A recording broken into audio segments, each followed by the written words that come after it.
প্রধানমন্ত্রীর বাসভবনে ঢুকে পড়েছে লাখ লাখ উত্তেজিত জনতা। দলবলসহ প্রধানমন্ত্রী বিদেশে পালিয়েছে। সেনাপ্রধান জরুরি বৈঠক ডেকেছে।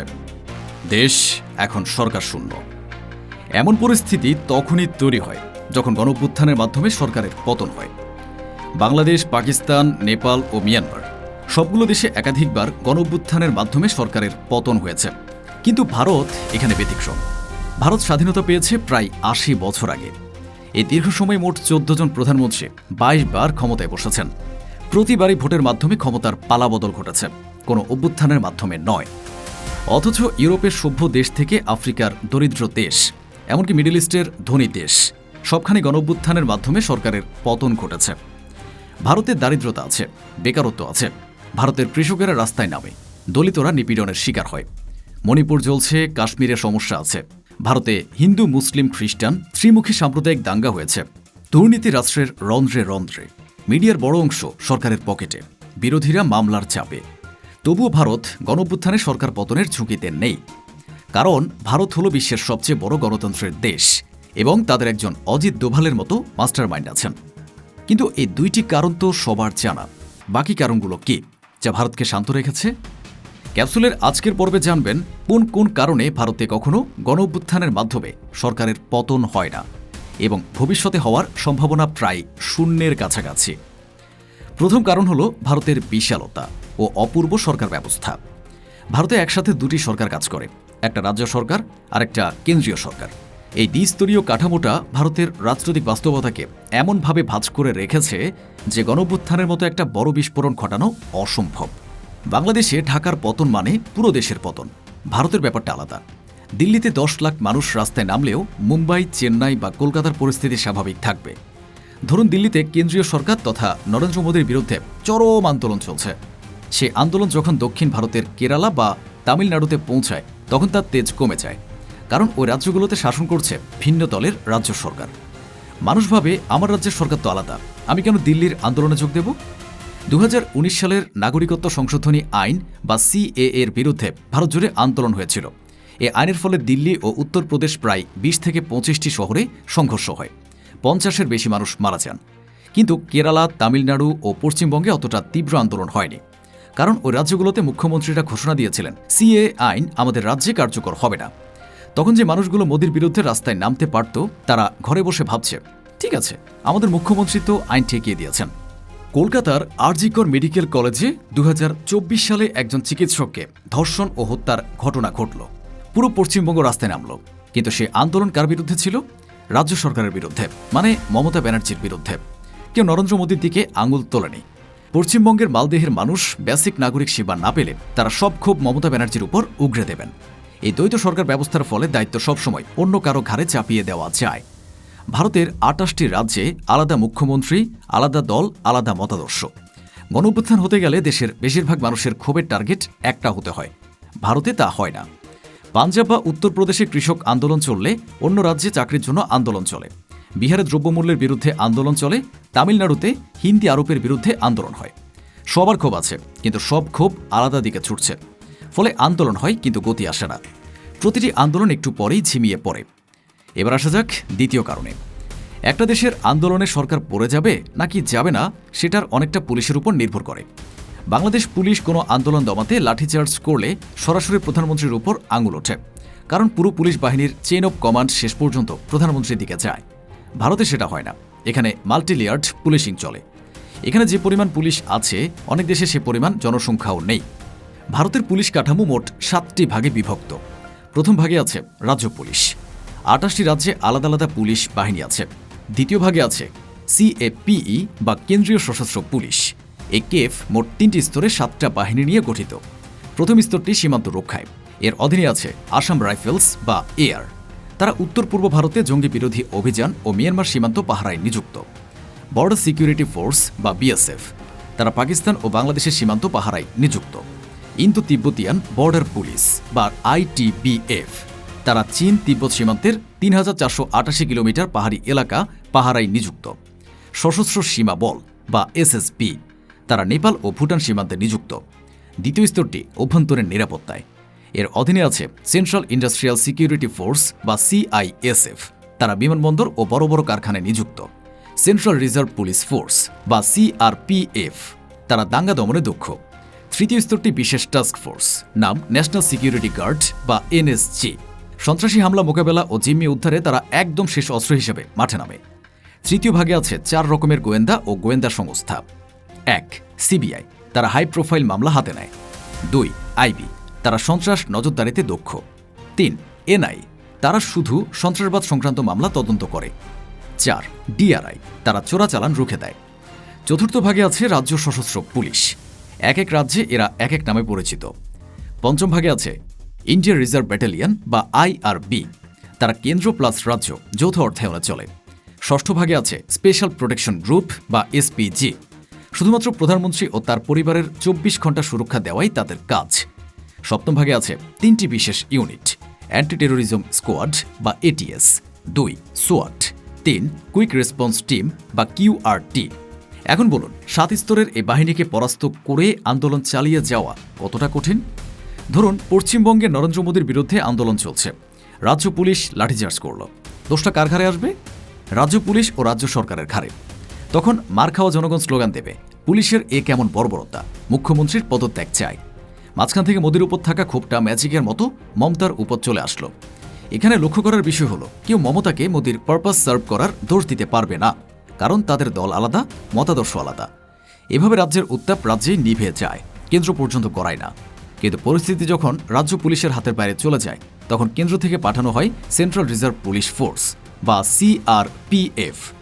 এভাবে একটা স্তর ব্যর্থ হলে আরেকটার ডাক পড়ে, তাই সেনাবাহিনীর দরকার পড়ে না। আন্দোলন দমনে সেনাবাহিনীর প্রয়োজন না পড়াটা আশীর্বাদের মতো, বাংলাদেশই এর প্রমাণ। বাংলাদেশ পুলিশ ব্যর্থ হলে সরাসরি সেনাবাহিনীর দ্বারস্থ হতে হয়। মাঝখানে আনসার ও বিডিআর আছে, যারা আন্দোলন দমনে ততটা দক্ষ না। যখন কোনো সরকার সেনাবাহিনীর ডাকে, তখন জনগণ বুঝে যায় সরকারের ভিত্তি নড়ে গেছে, ফলে বিক্ষোভের গতি আরও বেড়ে যায়। এই ব্যাপারটা 2024 সালের জুলাই আগস্টে বাংলাদেশে দেখা গিয়েছিল। সেবার বাংলাদেশে 2 দফা কারফিউ জারি হয়েছিল, কিন্তু দ্বিতীয় দফার কারফিউকে জনগণ পাত্তাই দেয়নি। কেননা জনগণ বুঝে গিয়েছিল সেনাবাহিনীর বাধা দূর করতে পারলেই সরকার পড়ে যাবে। পরে সত্যিই তাই হয়। এবার মূল জায়গায় নজর দেওয়া যাক, সেটি হলো সুষ্ঠু ও নিয়মিত নির্বাচন। একটা দেশে নিয়মিত সুষ্ঠু নির্বাচন হলে সে দেশের জনগণ রাস্তায় নেমে নয়, ব্যালটের মাধ্যমে রাগ উগরে দেয়। গণঅভ্যুত্থান তখনই ঘটে যখন মানুষ মনে করে তাদের কাছে ক্ষমতা পরিবর্তনের কোনো বৈধ পথ নেই। তিউনিসিয়ায় বেন আলী 23 বছর ক্ষমতায় ছিলেন, ফেয়ার ইলেকশন ছাড়াই। মিশরে মুবারকও ক্ষমতায় ছিলেন 30 বছর। বাংলাদেশেও শেখ হাসিনার আওয়ামী লীগ সরকার নির্বাচনের নামে নাটক সাজাতেন, এতে মানুষের মনে ক্ষোভ জমে। সে ক্ষোভ থেকেই গণঅভ্যুত্থান ঘটে। এবার ভারতের দিকে তাকান। 1952 সাল থেকে ভারতে নিয়মিত নির্বাচন হচ্ছে এবং নিয়মিত সরকার পরিবর্তন হচ্ছে। 1977 সালে ইন্দিরা গান্ধী হেরেছেন, 1989 সালে রাজীব গান্ধী হেরেছেন, 2004 সালে অটল বিহারী বাজপেয়ী হেরেছেন, 2014 সালে কংগ্রেস বিধ্বস্ত হয়েছে। এই বাস্তবতা মানুষের মনে একটা বিশ্বাসের জন্ম দিয়েছে, ব্যালটে যদি জবাব দিতে পারি তাহলে রাস্তায় কেন নামব। ভারতে 2 ধরনের বড় নির্বাচন হয়, 1 লোকসভা নির্বাচন, 2 বিধানসভা নির্বাচন। লোকসভা নির্বাচনে প্রধানমন্ত্রী নির্ধারিত হয়। প্রতি 5 বছরে প্রায় 96 কোটি ভারতীয় এই নির্বাচনে অংশ নেন। আর বিধানসভা নির্বাচনে রাজ্য সরকার নির্ধারিত হয়। 28টি রাজ্যে আলাদা আলাদা সময়ে এই নির্বাচন হয়, ফলে বছর জুড়ে ভারতে ভোটের উৎসব লেগেই থাকে। কিন্তু শুধু ভোট হলেই তো হয় না, ভোট সুষ্ঠু হতে হয়। ভারতের সংবিধানের 324 নম্বর অনুচ্ছেদ অনুযায়ী নির্বাচন পরিচালনা, তদারকি ও নিয়ন্ত্রণের যাবতীয় ক্ষমতা নির্বাচন কমিশনের হাতে।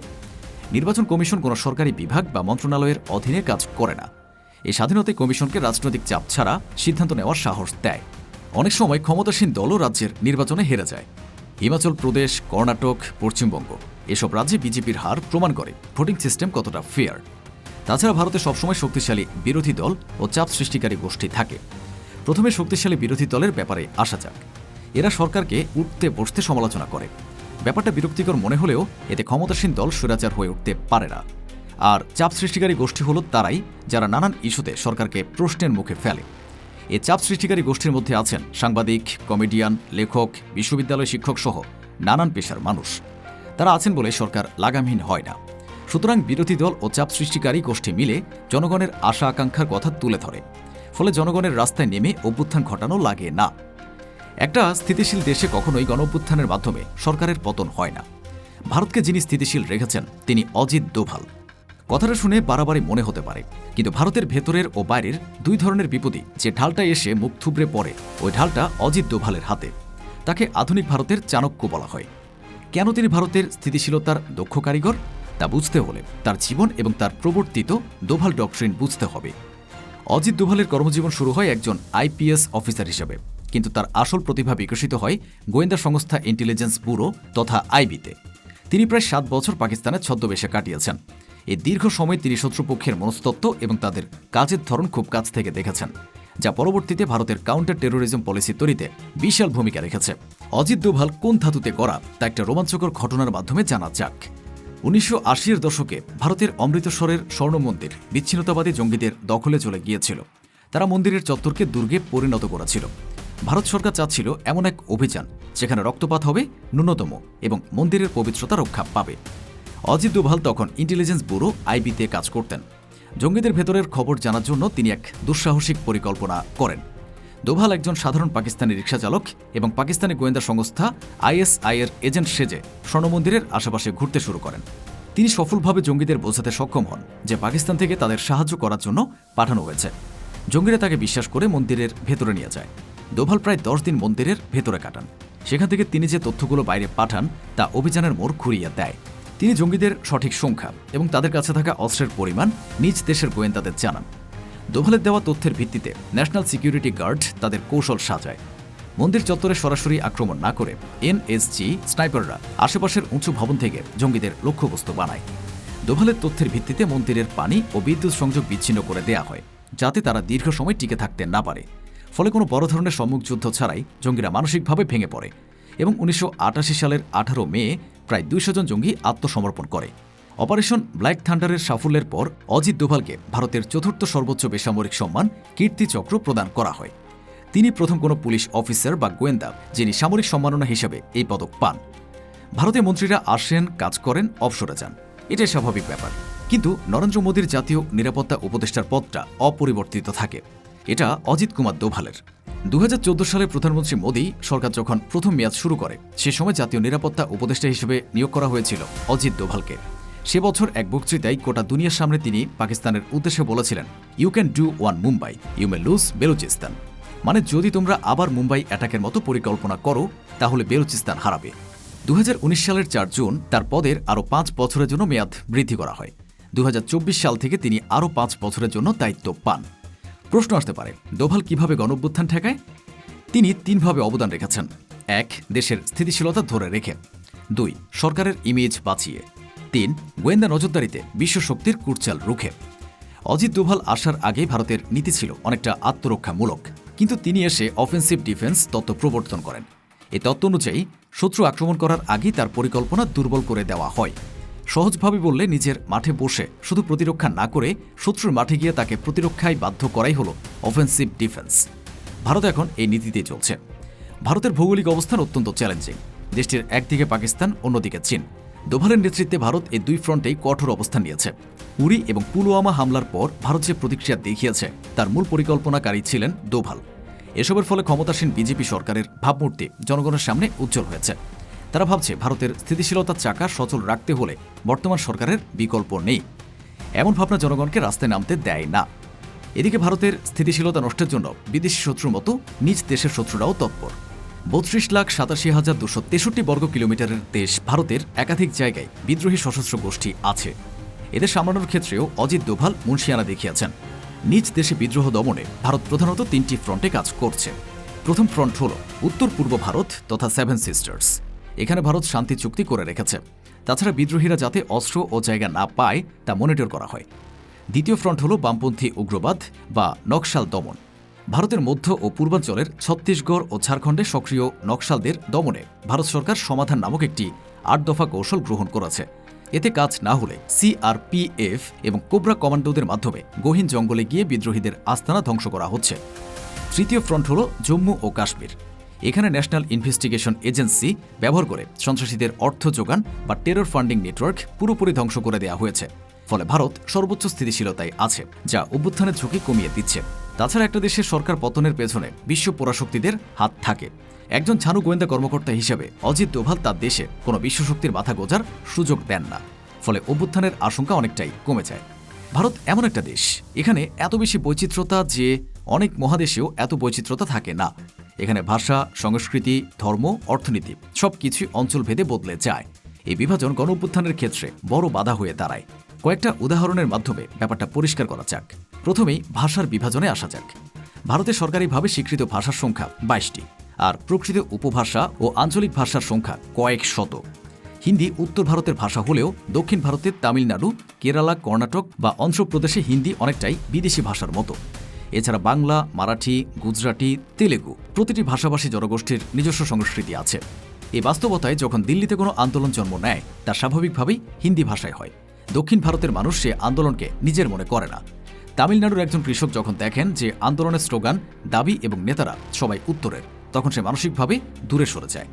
2011-12 সালে আন্না হাজারের দুর্নীতিবিরোধী আন্দোলন এর এক ক্লাসিক উদাহরণ।